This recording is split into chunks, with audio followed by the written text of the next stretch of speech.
Meu irmão, eu queria convidar você para abrir a Bíblia Sagrada, no Evangelho que escreveu Marcos, capítulo 3, nós vamos ler alguns versículos, do versículo 13 até o versículo 19, do Evangelho de Marcos, Evangelho que escreveu Marcos.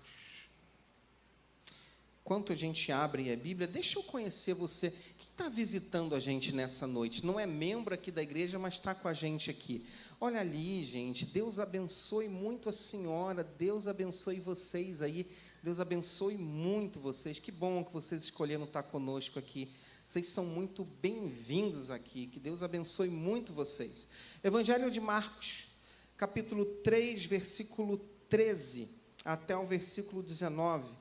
Diz assim: E Jesus subiu a um monte, e chamou a si aqueles que ele quis, os quais vieram para junto dele. Escolheu 12, designando os apóstolos para que estivessem com ele, e os enviasse a pregar, e tivessem autoridade para expulsar demônios. Estes são os 12 que ele escolheu: Simão, a quem deu o nome de Pedro, Tiago, filho de Zebedeu, e João, o seu irmão, os quais deu o nome de Boanerges, que significa os filhos do trovão, André, Filipe, Bartolomeu, Mateus, Tomé, Tiago, filho de Alfeu, Tadeu, Simão o Zelote e Judas Iscariotes, aquele que o traiu.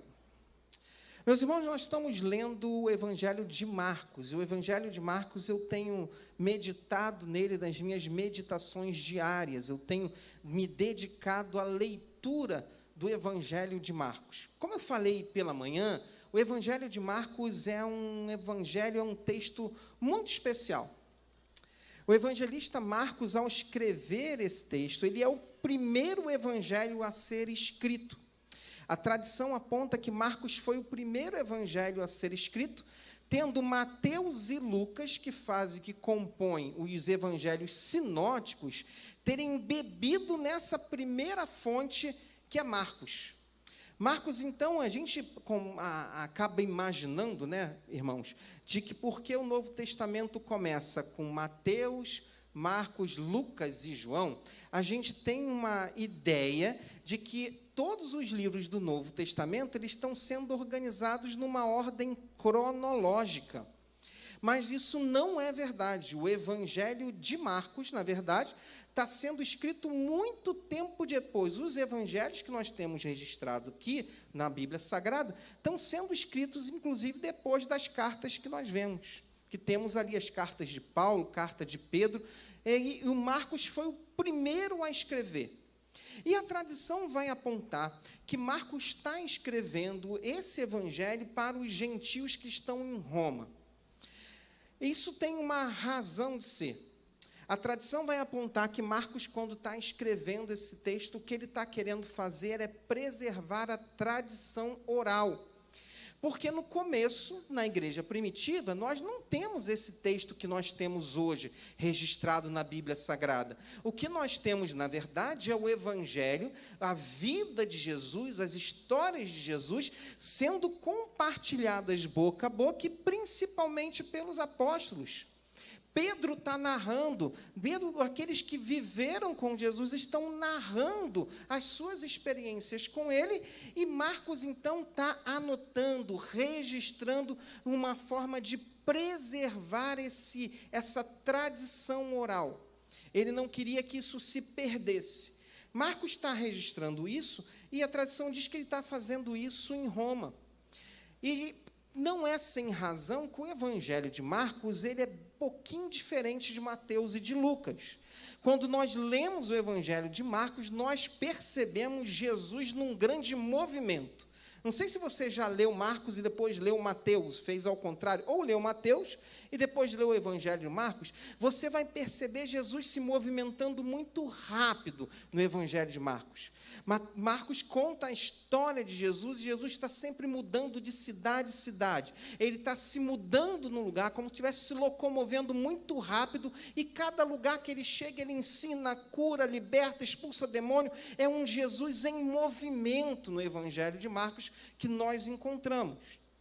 E dizem que é assim porque quando ele está escrevendo, ele tem uma ideia do Império Romano, daquela ideia de um movimento e conquista do Império Romano. E como ele está escrevendo esse texto, ele está trazendo as histórias de Jesus, ele nesse movimentação intensa. É uma delícia ler o Evangelho de Marcos e perceber como que Jesus se movimenta. E uma coisa interessante é que no Evangelho de Marcos, Jesus é o centro absoluto desse Evangelho. Jesus está se deslocando e visitando cidades e realizando coisas, e ele é o centro de tudo. O Evangelho de Marcos está contando a história de Jesus. E nesse episódio que nós acabamos de ver, acabamos de ler, nós encontramos Jesus chamando algumas pessoas para estarem com ele. Ele tinha acabado de passar por alguns episódios onde ele vai à sinagoga, cura uma pessoa, causa uma grande confusão. Quando Jesus sai da sinagoga, uma grande multidão vai ao encontro de Jesus. E agora Marcos vai dizer que Jesus vai a um lugar muito simbólico para ele. A Bíblia vai dizer que Marcos vai dizer que Jesus está indo para um monte. Meus irmãos, o monte é um lugar especial na vida de Jesus. O monte é um lugar aonde Jesus ia para fazer as suas orações. Por exemplo, quando nós lemos esse mesmo texto, a narrativa em que Jesus chama os seus primeiros ali discípulos, esse que nós lemos aqui. Se você ler ele em Lucas capítulo 6, se eu não me engano, é isso, Lucas capítulo 6, você vai ver que Jesus estava no monte orando. O monte é um lugar especial para Jesus, é um lugar onde ele ia ficar sozinho com o Pai. É um lugar, por exemplo, foi no monte onde aconteceu aquele episódio da transfiguração. É no monte onde Jesus vai buscar a Deus sozinho, onde ele ora. O monte é um lugar muito simbólico para Jesus. Parece que o monte é um lugar de intimidade. Jesus, então, vai ao monte, passa um tempo em oração, e então ele vai chamar pessoas para estarem com ele. A Bíblia vai dizer que ele chamou quem ele quis para estar junto dele. Ele tira algumas pessoas da multidão e leva, e a Bíblia vai dizer o seguinte: para estar junto dele, naquele lugar que é especial com ele, no lugar da intimidade. Jesus está chamando algumas pessoas para irem com ele naquele lugar de intimidade, naquele lugar de busca, naquele lugar de proximidade. Os seus apóstolos discípulos, eles estavam ali naquela multidão, e ele tira da multidão e chama para junto de si: vem para cá, vem estar comigo. Eu quero vocês mais próximos de mim. Isso porque, meus irmãos, a multidão é um lugar perigoso. A multidão não é um lugar onde nós devemos estar, na multidão. Jesus chama aqueles homens para estarem com ele como que um convite para estarem num tempo diferente de intimidade. Ele não queria que esses homens estivessem perdidos na multidão. Por quê? Porque a multidão muitas vezes vai atrás de Jesus somente em busca de um milagre. A multidão geralmente vai em busca de Jesus à espera de tirar dele alguma coisa.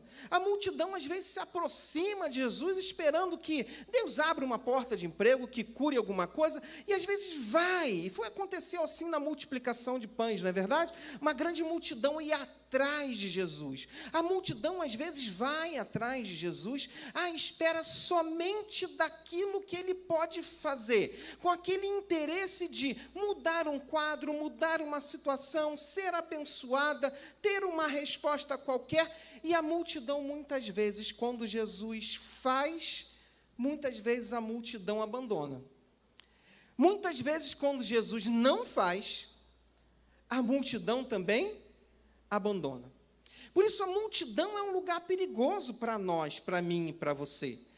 Não é um lugar onde a gente deve estar no meio da multidão, porque a multidão, às vezes, tem interesses estranhos. A multidão, por exemplo, gosta muito dos milagres, e a multidão também gosta muito de controvérsias. Diz a Bíblia que uma multidão seguiu Jesus logo após ele arrumar uma grande confusão na sinagoga. Os versículos anteriores mostram isso. Porque muitas vezes a multidão gosta mesmo da polêmica, né? Gosta da história, gosta da confusão, gosta de ver, os caras agora vão pegar Jesus, agora aprende, vamos lá ver o que está acontecendo, vamos lá ver o que está vendo, e que esse povo está indo para onde? Vamos lá dar uma olhada no que está acontecendo. Muitas vezes a multidão, ela tem interesse só naquilo que Jesus pode fazer, nos milagres, mas muitas vezes a multidão está interessada só na polêmica, na confusão. Aconteceu uma coisa, vamos lá. Irmãos, eu fui criado meio na rua, assim, passei minha infância muito na rua, né? Joguei bola na rua, bola de gude, pipa, aquelas coisas da rua. Meu irmão, como era interessante, a gente não podia ver um povo se juntava que a gente já corria lá, né? Eu trabalhei muito tempo no centro da cidade. Lá no centro da cidade tem um negócio, não sei se acontece ainda, que há muito tempo que eu não trabalho por lá, mas na hora do almoço era muito comum a gente presenciar um fenômeno lá. Um cara olhando para cima e começava a olhar e ficava, meu Deus. E daqui a pouco se juntava mais um e começava a olhar. E daqui a pouco tinha um grupinho, vocês já viram, já passaram por isso? Lá no centro da cidade, o cara sei de cair nessa bobagem. Estava saindo para almoçar, tinha um grupinho, todo mundo olhando para cima de um prédio, rapaz e tal, aí você chega junto, daqui a pouco tem uma multidão.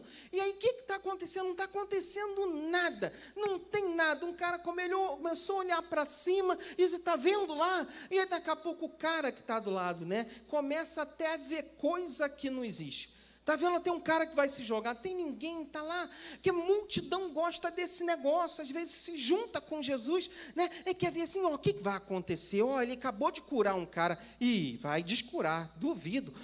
Ele acabou de falar com um pecador, com certeza ele vai dar um esporro nele agora, com certeza ele vai dar uma bola. A multidão gosta de controvérsia, gosta de bagunça, e nesse momento os judeus estão perseguindo Jesus, inclusive para o matar. Uma parte da multidão vai atrás para ver se eles vão conseguir.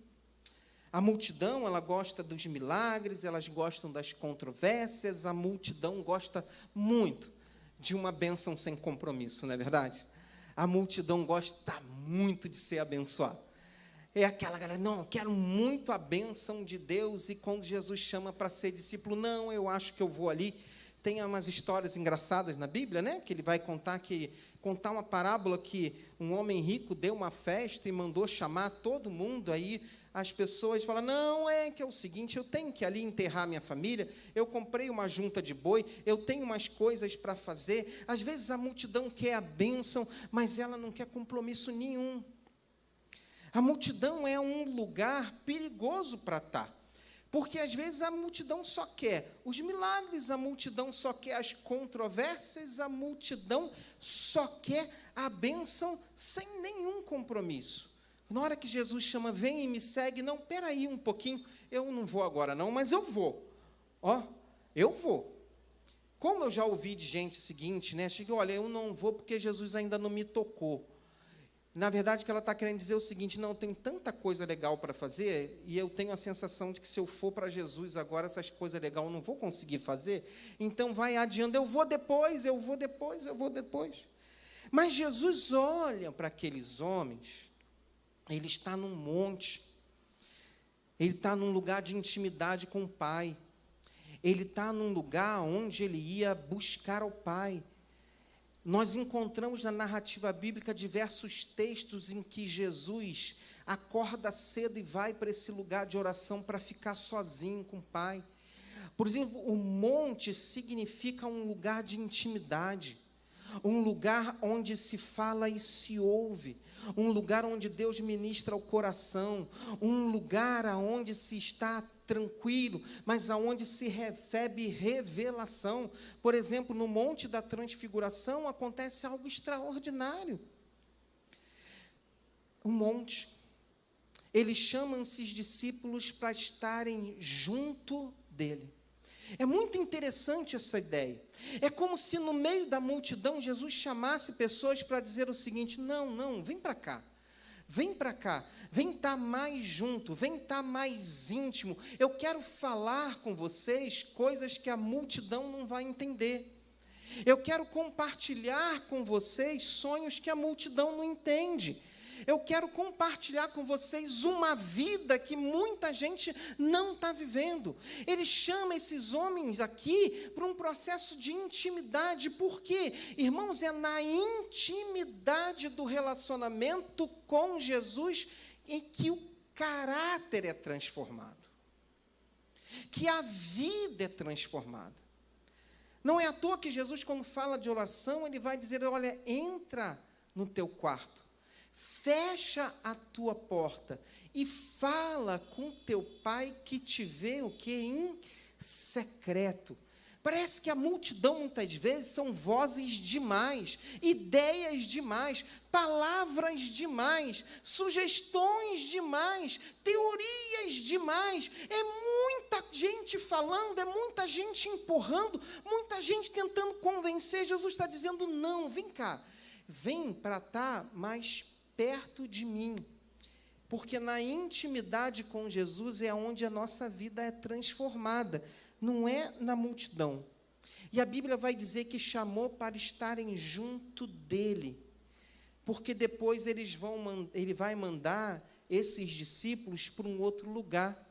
Olha o que a Bíblia diz: para que estivessem com ele e os enviasse depois o quê? Aperta aí, Jonathan, mais um dedinho aí, por favor. A esse texto designando apóstolos, irmãos, talvez você esteja com uma versão que não tem. Alguns manuscritos não apresentam essa frase, esse conjunto de palavras: chamou para, designou como apóstolos. Por isso, a revista atualizada não tem, a revista corrigida não tem. A única Bíblia que está apresentando esse termo é a Nova Versão Internacional, porque ela utiliza uma referência que tem, de um conjunto de textos que tem. A gente chama isso de uma variante textual, que significa o seguinte: dos achados arqueológicos desse texto original, alguns têm, a maioria não tem isso, mas alguns têm essa frase. A NVI optou por colocar aí, mas não faz diferença nenhuma. Estou falando isso porque você vai ler na sua Bíblia, talvez você não encontre esse texto, vai falar: tem alguma coisa errada. Mas o importante é que ele chama esses discípulos para estarem junto com ele, no altar da intimidade, no ambiente da intimidade, onde o coração é transformado, onde o caráter é moldado, aonde Deus fala coisas que não fala no meio da multidão, aonde Deus ministra no nosso coração coisas que nós temos que mudar, coisas que temos que melhorar, coisas que temos que avançar. É nesse lugar de intimidade em que nós vemos o agir de Deus, o mover de Deus, o agir de Jesus. A ideia era: não, a multidão vai atrás de muita coisa, mas eu quero que vocês conheçam o meu caráter, a minha vida, aquilo que é valioso. Por quê? Porque logo depois de estar com Jesus, ele vai enviá-los para pregar. E isso é lindo demais. É que a ideia é o seguinte: eles iriam, mas não para falar qualquer coisa. Eles iriam não para qualquer discurso. Eles iriam sair não para comunicar qualquer coisa. Eles iriam falar do Evangelho. Eles iriam falar de Jesus. E isso, de fato, acontece. Principalmente em Atos dos Apóstolos, nós vamos ver, após a descida do Espírito Santo, a inauguração da era da igreja, nós vamos encontrar esses homens que andaram com Jesus, agora cheios do Espírito Santo, contando as histórias sobre um Deus que, por amor, veio em carne para salvar pecadores. Esse é o Evangelho. Ele chamou pessoas para estar com ele, porque a nossa mensagem não pode ser diferente da mensagem que está no coração de Jesus. Porque não pode ser a minha mensagem, não pode ser aquilo que eu acho, não pode ser aquilo que eu gostaria, não pode ser aquilo que eu imagino. Não, nós somos chamados para pregar aquilo que está no coração de Jesus. Nós somos chamados para pregar aquilo que Ele deseja. É no relacionamento com Ele que nós vamos descobrir o coração de Cristo. Ele vai dizer: chamou esses homens, tirou da multidão para estar com ele, para aprender dele, porque depois eles vão voltar para a multidão. E agora, voltando para a multidão, eles voltam com uma mensagem, com um coração transformado em uma mensagem. E aí ele vai completar uma coisa muito especial.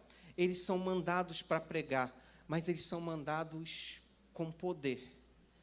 E é muito interessante, como eu falei que Marcos é aquele que narra Jesus nesse movimento em ação, no Evangelho de Marcos, por exemplo, nós vamos encontrar vários momentos em que Jesus expulsava demônios, essa batalha espiritual acontecendo. Por exemplo, João não é um evangelho em que nós encontramos essas narrativas de exorcismo, de expulsar demônio. Marcos a gente encontra um monte, porque essa ideia é muito bonita, a ideia de que ele chama pessoas para estar junto, para compartilhar o coração, e depois essas pessoas vão sair para anunciar aquilo que ouviram de Jesus, e vão sair com poder para expulsar demônios. Nesse sentido aqui, do expulsar demônios, é uma ideia de lidar com o sofrimento humano, muito diferente de um espetáculo público que chega a beira um filme de terror.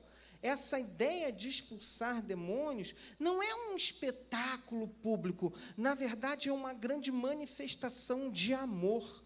O que Jesus está fazendo com aqueles homens é compartilhando seu coração, dando a eles uma mensagem, dando a eles poder para que eles saiam e onde encontrarem gente sofrendo, gente oprimida, gente angustiada, gente ferida, eles têm uma mensagem que transforma.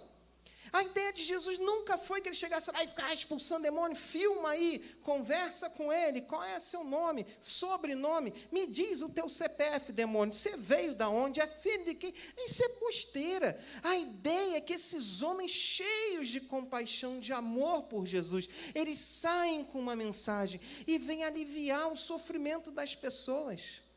Faz sentido isso para você? Isso não é belíssimo? Isso vai acontecer, nós vamos ver.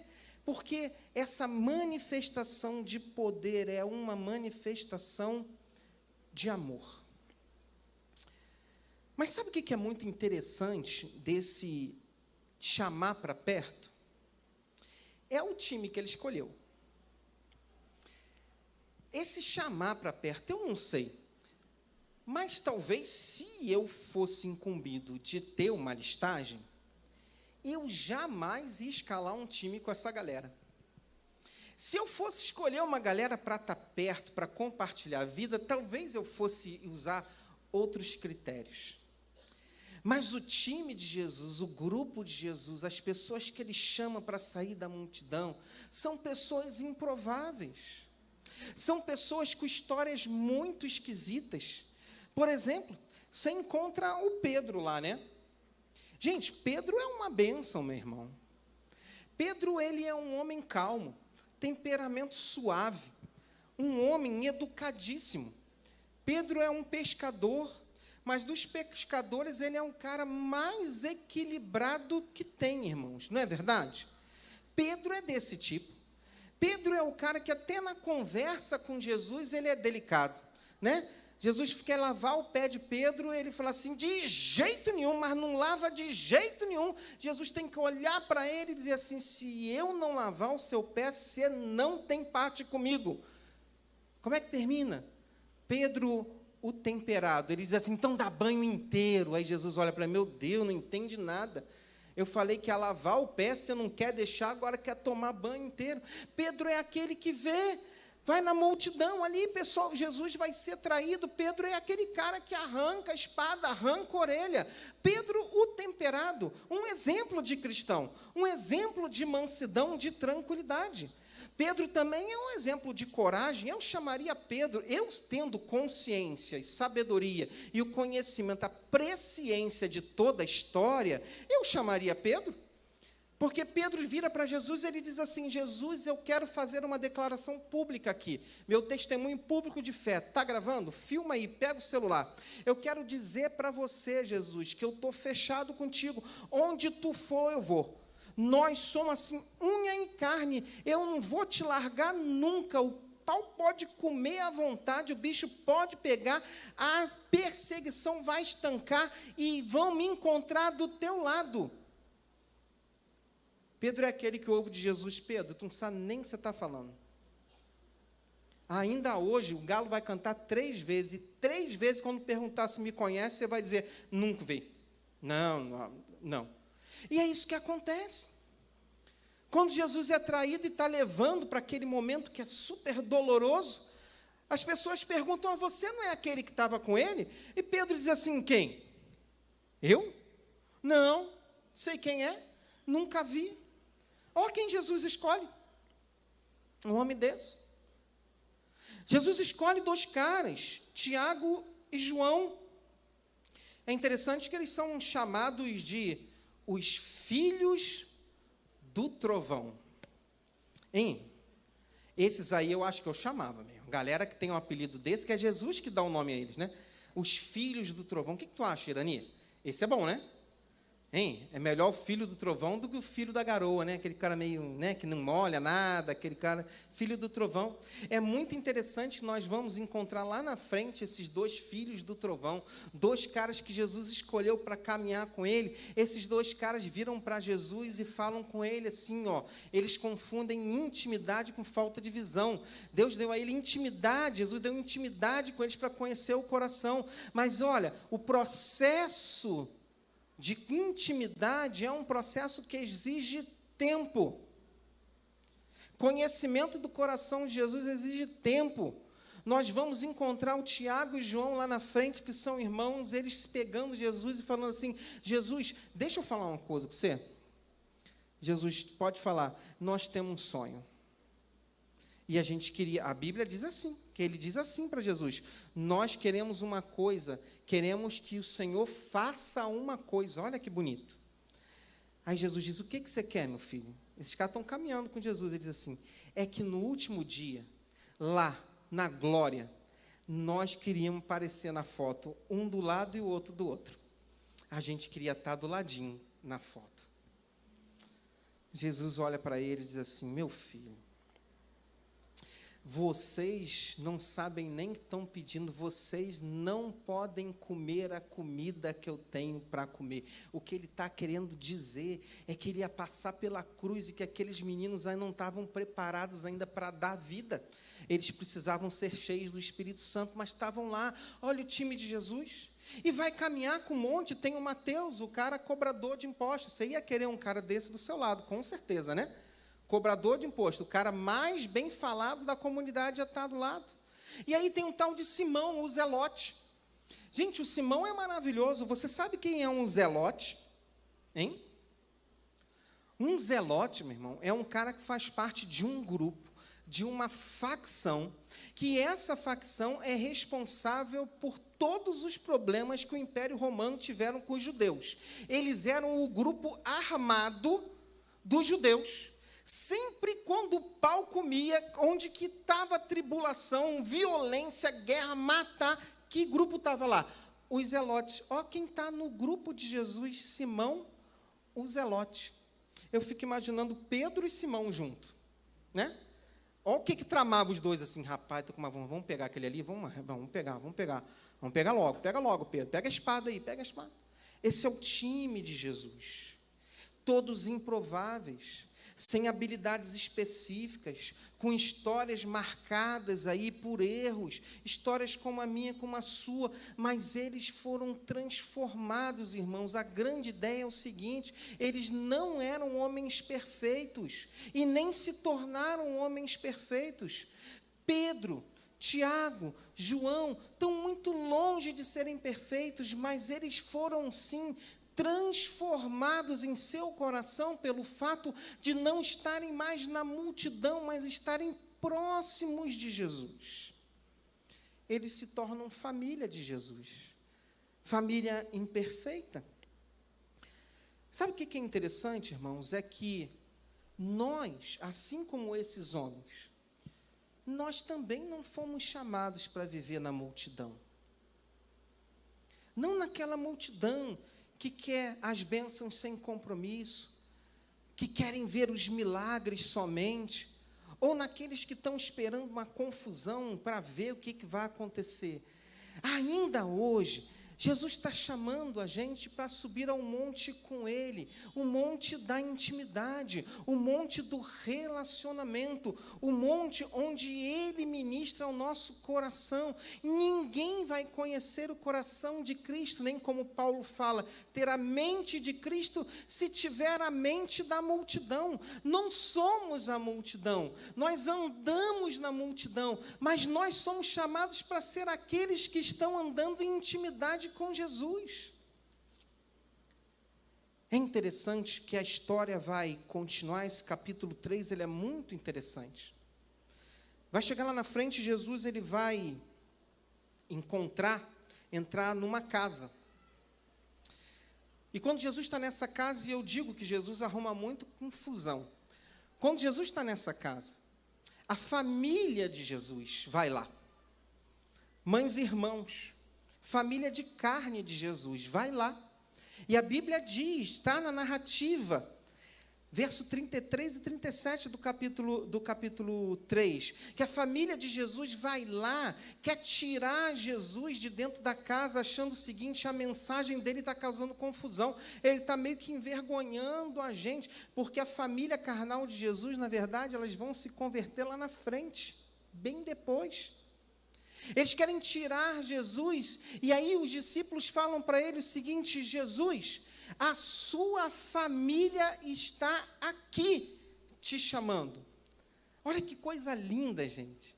Aí Jesus vira para aqueles homens e pergunta: quem está aí? A sua família. Aí ele fala assim, verso 33 a 37, ele fala: quem é minha mãe? Quem são os meus irmãos? E ele olhou para aqueles que estavam sentados ao redor dele. Quem estava? Esses os homens da intimidade. Esses os homens com ele compartilhava coração.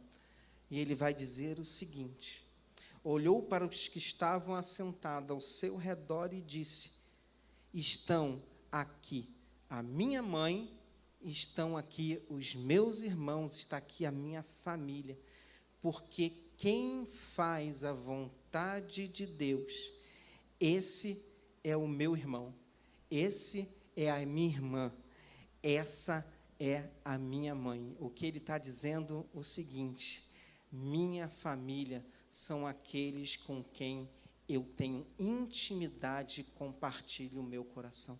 Você vê que coisa linda demais.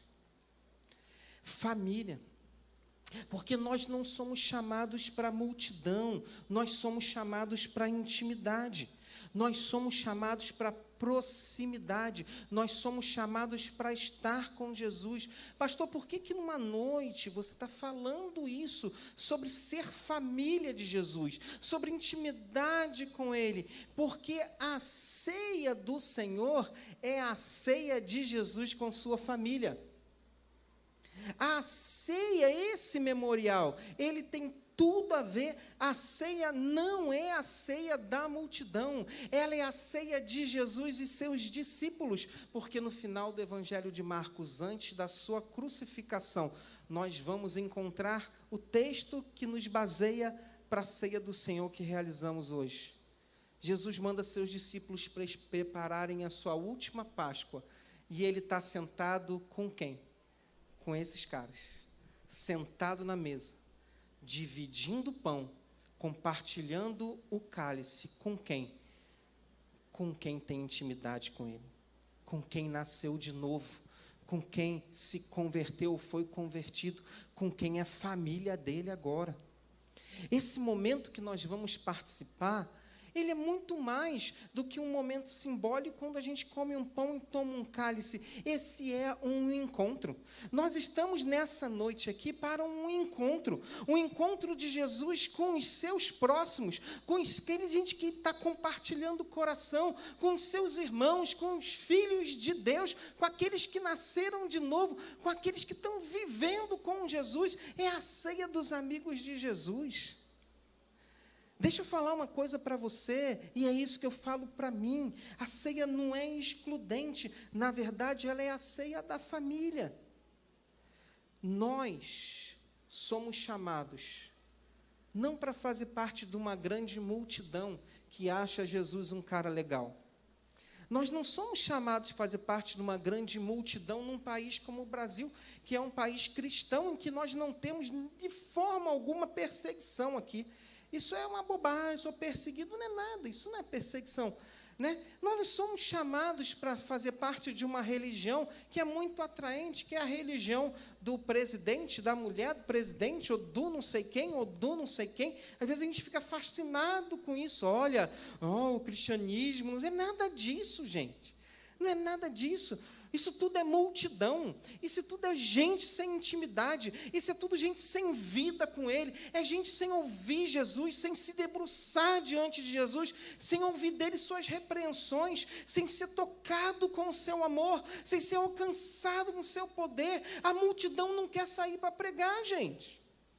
A multidão, ela quer receber de Jesus, mas eles não saem para pegar. A multidão não sai para aliviar sofrimento, não sai para expulsar demônio, não sai para anunciar as verdades de Deus, não sai para compartilhar amor, porque a multidão não quer nada disso, a multidão quer só estar junto. Na verdade, Jesus está falando, não, a multidão não, da multidão. Eu chamo pessoas para saírem da multidão, entrar no ambiente da intimidade, e depois eles voltam sim para a multidão. Eles voltam lá, não é para viver a mesma vida que viviam, não é para pecarem intensamente como pecavam antes, não é para viver a mesma vida, não é para envergonhar o evangelho, não é para sair dizendo que é cristão e fazer qualquer coisa, não é nada disso. Ele está dizendo que aquele que vem até mim, ele desfruta de intimidade comigo, depois ele volta para a multidão, mas a multidão não está nele, ele está no meio da multidão de novo, mas a multidão já não está nele. Quem está nele? Quem está nele é o caráter de Jesus, quem está nele é o amor de Jesus, quem está nele é o poder de Jesus, e aí ele está solto na multidão, porque agora ele vai ser uma grande influência na multidão, é uma voz de Jesus na multidão, é o poder de Deus na multidão, e a multidão não tem mais poder para fazê-lo de volta. O que eu tenho mais visto, gente, nesse tempo difícil que a gente está vivendo, é gente que deveria estar no altar do Senhor desfrutando de intimidade, mas está distante dele no meio da multidão de novo. E aí é contado como multidão.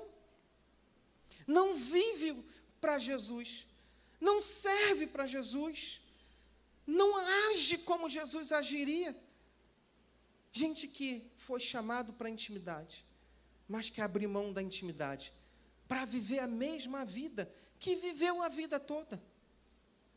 E vai chegar lá na frente, irmãos, e vai olhar e vai dizer o seguinte: eu passei 10, 15, 20 anos numa igreja, o que eu fiz, o que eu cresci, que influência eu tive, o que eu servi, o que eu dediquei, o que eu entreguei, o que eu vivi. E vai chegar lá na frente e vai descobrir que passou a vida inteira na multidão daqueles que gostavam de Jesus, mas nunca entrou no ambiente da intimidade dos seus discípulos. E pode ser que muita gente chegue lá no final e descubra que nem salvo foi. Nós não somos da multidão, já estivemos lá, mas nós somos aqueles do monte da intimidade. E depois voltamos para a multidão, não para ser igual, voltamos para a multidão, para compartilhar o amor que recebemos. Voltamos para a multidão, para aliviar o sofrimento através do poder de Jesus. Voltamos para a multidão, para manifestar a graça do Senhor que aprendemos no monte da intimidade. Você está percebendo a diferença? Por isso que é a ceia do Senhor. A ceia do Senhor é um encontro de Jesus com os seus amigos, com aqueles que foram salvos por Ele, com aqueles que estão com a vida consagrada ao Senhor. A ceia do Senhor é um encontro de Jesus sentado à mesa, partindo o pão e distribuindo o cálice. Por isso a ceia não é a ceia da multidão. Tem gente que acha estranho. Ah, pastor, eu acho muito estranho que no dia da ceia eu vou na ceia e às vezes eu não posso ceiar, eu acho que tinha que ser distribuído para todo mundo. Não. A ceia é para aqueles que entregaram a vida a Cristo, são dele. A ceia é para aqueles que deram seu testemunho público através do batismo. Isso é importante demais. Eu não quero que você se sinta ofendido se você ainda não foi batizado, ainda não vai participar com a gente. Ao contrário, eu quero muito que você saia da multidão e entre no ambiente dos discípulos e aprenda dele, e tome a sua decisão, e se batize, e você possa dizer o seguinte: não sou mais multidão, eu sou discípulo, minha vida é dele, e aí a gente vai participar desse momento, e vai ser incrível. Amém, gente? Esse momento aqui, do pão e do cálice, ele é um momento de profunda intimidade com Jesus. Porque quando nós comermos do pão e tomarmos do cálice, nós vamos lembrar de algo extraordinário que aconteceu a favor da nossa vida. E se isso não fizer nenhum sentido para nós, a ceia para nós não tem valor nenhum. Quando comemos do pão, lembramos do corpo do Senhor Jesus. Como tomamos do cálice, lembramos do seu sangue, o sangue da nova aliança. E foi por causa do corpo e do sangue que nós fomos feitos filhos de Deus. Nós vamos cantar uma canção agora. E eu queria que esse momento fosse um momento seu de preparação dessa ceia. Veja, eu não estou aqui para julgar você, se você é multidão ou discípulo. Se você está no meio do grupão ou se você já entrou para o monte da intimidade com Jesus. O monte da intimidade com Jesus é o lugar onde pessoas se importam com Ele, estão interessadas no que Ele diz, no que Ele forma, como Ele quer que a gente viva. Vem, meninas, vem para cantar, vem cá. Eu não estou aqui para julgar você, mas eu estou aqui para convidar você. Porque pode ser que você esteja na multidão. A multidão não é seu lugar, o seu lugar é no monte da intimidade, porque é lá que a gente conhece o coração do Senhor. Vamos ser conduzidos nesse momento a uma canção?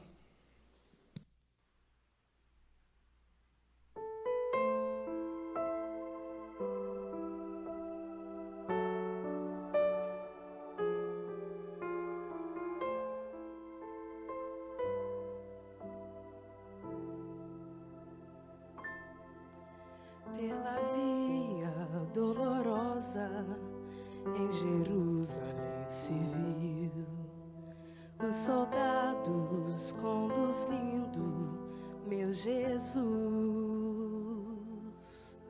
mas o povo se juntava para ver aquele que levava a cruz.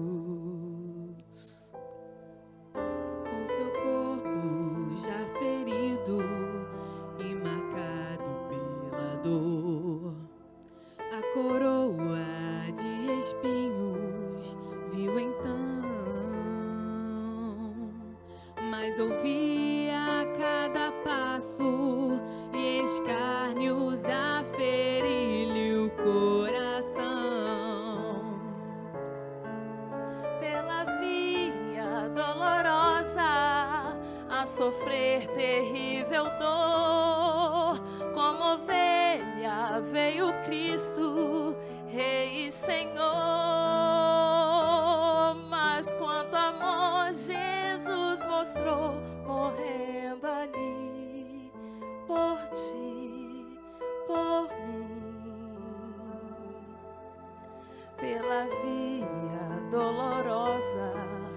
ao Calvário,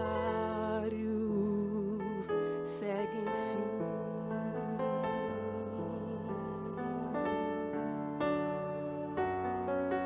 Com seu corpo já ferido e marcado pela dor, a coroa de espinhos vi então,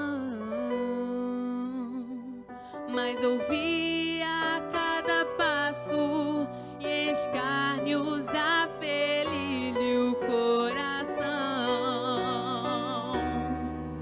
Pela via dolorosa a sofrer terrível dor, como ovelha veio Cristo, Rei Senhor. Mas quanto amor Jesus mostrou morrendo ali por ti, por mim. Pela via dolorosa ao Calvário, segue enfim. Seu sangue, porém, a muitos também viria remir a Jerusalém. Pela via dolorosa a sofrer terrível dor, como ovelha veio Cristo, Rei Senhor. Mas quanto amor Jesus mostrou morrendo ali por ti, por mim. Pela via dolorosa ao Calvário, segue enfim.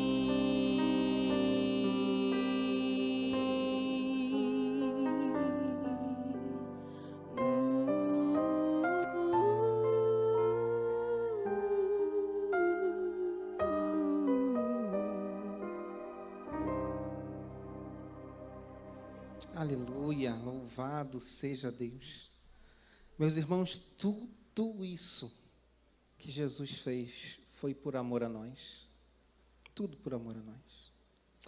Só queria dizer para você que ainda não foi batizado, eu creio que você precisa ser discipulado.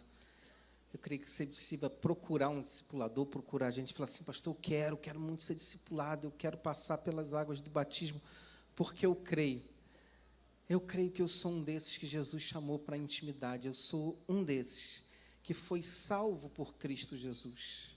Eu sou um desses que quero viver a minha vida para Ele. Interessante, irmãos, que Jesus não nos obriga a nada, não é verdade? Ele chamou esses homens a estarem na presença dEle. Na presença de Jesus tinha um que escolheu não segui-lo, decidiu traí-lo, decidiu não andar com ele. Tudo isso por quê, irmãos? Porque nós temos a liberdade de estarmos com Cristo ou não. A vontade dele é que a gente entre e suba ao monte da intimidade, mas a gente precisa querer muito. Naquela cruz ele pagou os nossos pecados. O apóstolo Paulo, em 1 Coríntios, no capítulo 11, ele vai nos convidar ao homem examinar a si mesmo antes de comer do pão e beber do cálice. Ele nos convida a nós nos examinarmos, irmãos, porque ele reconhece que esse momento é tão solene, tão bonito, tão intenso, tão cheio de vida, que nós não devemos celebrar a ceia do Senhor de qualquer jeito, como se fosse algo que a gente faz todo mês, e aí assim, não. Quando comemos do pão, nós lembramos de Jesus. Quando tomamos do cálice, lembramos de Jesus. E quando lembramos de Jesus, lembramos do que Ele fez por nós, sem a gente merecer. Ei, você é como Pedro, você é como Simão, você é como Mateus, você é um improvável que Jesus decidiu amar. Somos nós, pecadores salvos por Jesus. Feche os seus olhos, fale com Ele antes de participar do cálice e do pão. Alguém deixou de pegar os elementos na entrada, o elemento da ceia para participar? Levanta a mão para a gente poder te servir aí. Pode ser que você tenha escutado. A Antônia, Zé Luiz, pode trazer para ela aqui. Alguém mais sem os elementos da ceia? Isso, Zé. Amém. Amém.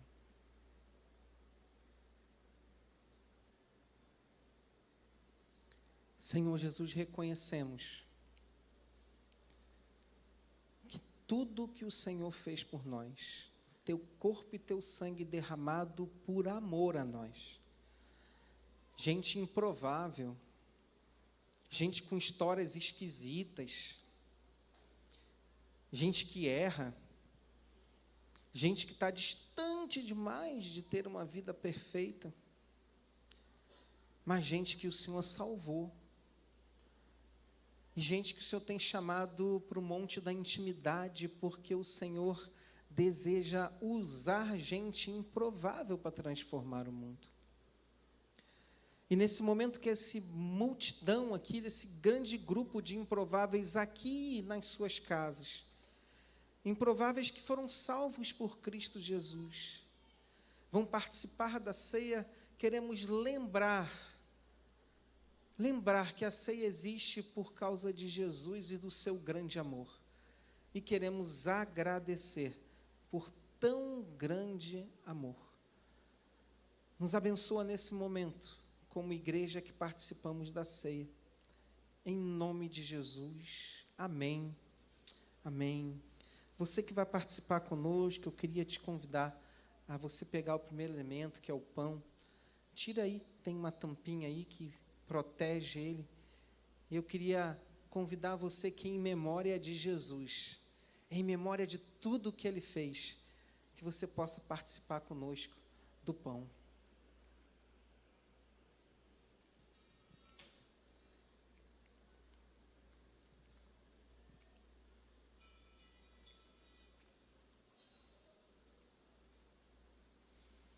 Amém. O texto vai dizer também que depois de ter partido o pão com seus discípulos, seus amigos, o Senhor Jesus tomou o cálice, dividiu entre seus discípulos, dizendo: esse cálice representa a nova aliança no meu sangue. Façam isso em memória de mim, bebam em memória de mim. Por isso, em memória do Senhor Jesus, eu quero pedir que você abra aí o lacre do seu cálice e nós possamos tomar juntos nesse momento.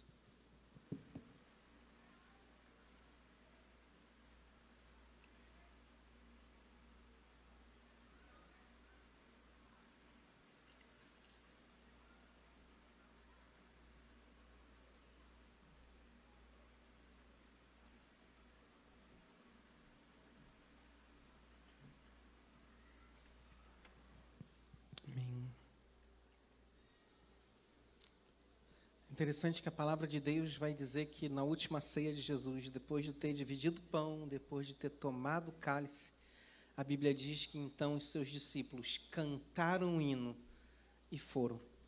E eu queria convidar você nessa noite a nós encerrarmos essa celebração, esse encontro nosso com Jesus, cantando, adorando ao Senhor. Se coloca de pé, nós vamos celebrar ao Senhor agora.